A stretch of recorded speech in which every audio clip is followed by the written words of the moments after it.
মুহূর্তে প্রবেশ করছি সেই ছায়ামহলের ভিতরে, যেখানে এখন কার্যত ভয় আতঙ্ক লাগে। ছিল আমাদের গৌরাঙ্গ চিত্র মন্দির, 6 দশকের হবে, 6 দশকের প্রথমের দিকেই তখন গৌরাঙ্গ চিত্র মন্দির নামে চলতো। তবে 8 দশকের পরে ওটা ছায়ামহল নাম হয়ে গেল। অনলাইনের যুগে হারিয়ে যাচ্ছে সিনেমা। সবাই এখন মোবাইলে বন্দি আর মোবাইলমুখী হয়ে সিনেমা দেখছে শুধুমাত্র মোবাইল বা ল্যাপটপের পর্দায়। কিন্তু জানেন, আগে বিশাল বিশাল সিনেমা হল ছিল এবং সেই হলে ছায়াছবি দেখানো হতো, ডাইনামো বলা হতো। তখন সেই ডাইনামোতে চলতো, আর সেলুলয়েড অর্থাৎ দুটো কার্বন দণ্ড, সেই ফ্লাশিং হয়ে লাইট উৎপন্ন হবে, সেটা একটা প্রতিফলিত হবে মিরারে, মিরার থেকে সেই লাইট গিয়ে পড়বে রিলের উপর, রিলের উপর আলো পড়ছে, সেই আলোর ছায়াটা গিয়ে ছবি হচ্ছে বলে সিনেমাকে বলা হয় ছায়াছবি।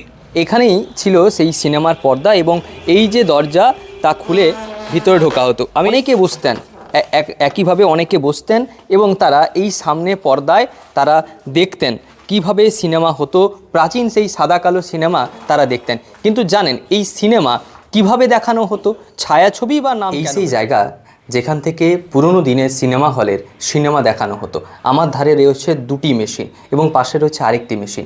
এই মেশিন দিয়ে কার্বনের মধ্য দিয়ে আলো ফেলে তাকে রিল পরপর এক একটি যেত এবং এক একটি দৃশ্য পর্দায় ভেসে উঠত এবং যা দেখে কখনো কেঁদে ফেলতেন সাধারণ মানুষ, কখনো আবার হাসতেন, হাততালি দিতেন।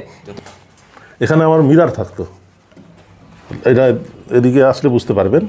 এটা হচ্ছে একটা লাইটটাকে আরও উজ্জ্বল করবে, লাইটটাকে আরও উজ্জ্বল করবে।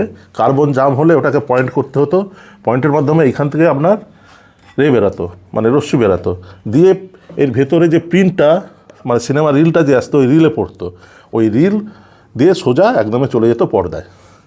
লেন্স থাকতো, লেন্সের ফলে ছবি ওখানে খুব বড় হয়ে যেত। হ্যাঁ, আর এই যে মোটর আছে, এই মোটরের ফলে মেশিনটা চলতো।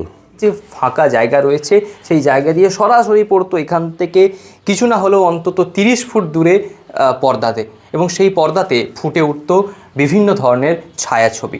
এতদিন ভুলে থাকা যে জিনিস, কিন্তু আজকে সেটা আবার যখন প্রচার প্রসারে যাবে তখন কিন্তু তাদের ব্যথা, তাদের বেদনা, তাদের কিন্তু সেটা বাড়িয়ে দিলেন। কিন্তু আমি বলবো যে এই ব্যথা বেদনা বাড়ানোর নয়, এটাকে কমানোর জন্য এই হলকে পরিষ্কার রেখে বাকি কি কাজ করা যায় আগামী দিনে যদি ভাবা যায়, তাহলে কিন্তু এই ঘরটা সুরক্ষিত হবে। বাড়ির লোকেদের ভয় লাগে, তার কারণ পুরোটাই অন্ধকার, যেখানে সেখানে ঘুরছে বাদুড় এবং ভাঙাচোরা হয়ে আছে সেই জায়গা।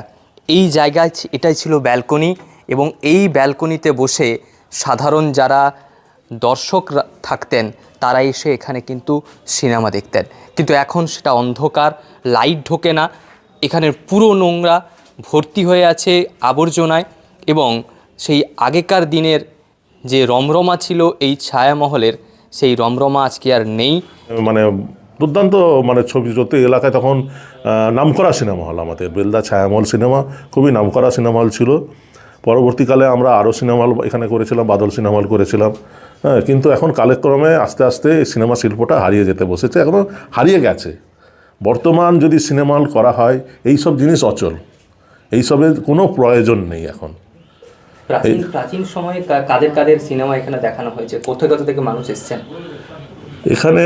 মানে সিনেমা বলতে গেলে আমাদের হিন্দি সিনেমা, বাংলা সিনেমা এবং উড়িয়া সিনেমা চলতো, এবং অনেক দূর দূর থেকে এখনও অনেক জায়গার লোকের সাথে দেখা হলে ওরা বলে আপনাদের সিনেমা আমরা খালি পাই, কাঁথির লোকও বলে হেঁটে হেঁটে আপনাদের সিনেমা হলের সিনেমা দেখে এসেছি।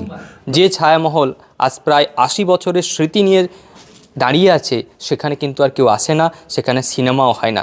সেই রিল উঠে গেছে, রিলের জায়গায় এসেছে রিয়েল ছবি, কিন্তু সেই রিয়েল এখন আর বাস্তবে নেই। আমি যেন ওটিটির যুগে সিনেমা থাকলেও মানুষ আর এগোয় না 10 পয়সা 15 পয়সার সেই সিনেমা হলে।